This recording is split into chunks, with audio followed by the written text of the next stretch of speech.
ఇచ్చి ఏది మార్క్స్ ఇచ్చినా కూడా కేసీఆర్ కిట్టే అంటారు. అందుకే ఈ కిట్లనే ఇవ్వడం బంద్ చేసిండు రేవంత్ రెడ్డి అనేటాడు. నీళ్ళు ఇస్తే కేసీఆర్ కనబడతాడు, కాళేశ్వరం నీళ్లు కేసీఆర్ నీళ్ళు అంటారనేసి ఆ మేడిగడ్డ 2 పిల్లర్లను చూపి నీళ్ళు ఇవ్వడం బంద్ చేసిండు.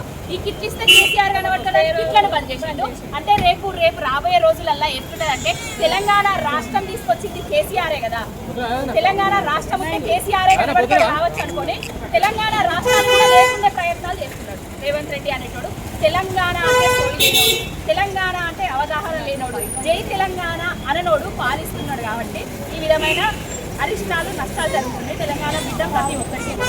బాబు కేసీఆర్ గారు పుట్టబోయే బిడ్డ దగ్గర నుంచి కాటికి కాలుగా ముసలమ్మల వరకు కూడా సంక్షేమ పథకాలు ఇచ్చింది. పోషకాహార లోపం వల్ల శిశు మరణాలు, బాలింతల మరణాలు ఎక్కువైతున్నాయి అనేసి న్యూట్రిషన్ కిట్ తీసుకొచ్చారు.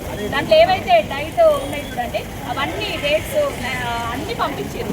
కానీ ఇప్పుడు రేవంత్ రెడ్డి వచ్చిన తర్వాత ఏది లేదు, ఏది ఆకాశంలో వైకుంఠాన్ని చూపిస్తున్నాడు, అరచేతికి బెల్లాన్ని చూపించి నాకు ఇచ్చే ప్రయత్నాలు చేస్తున్నాడు.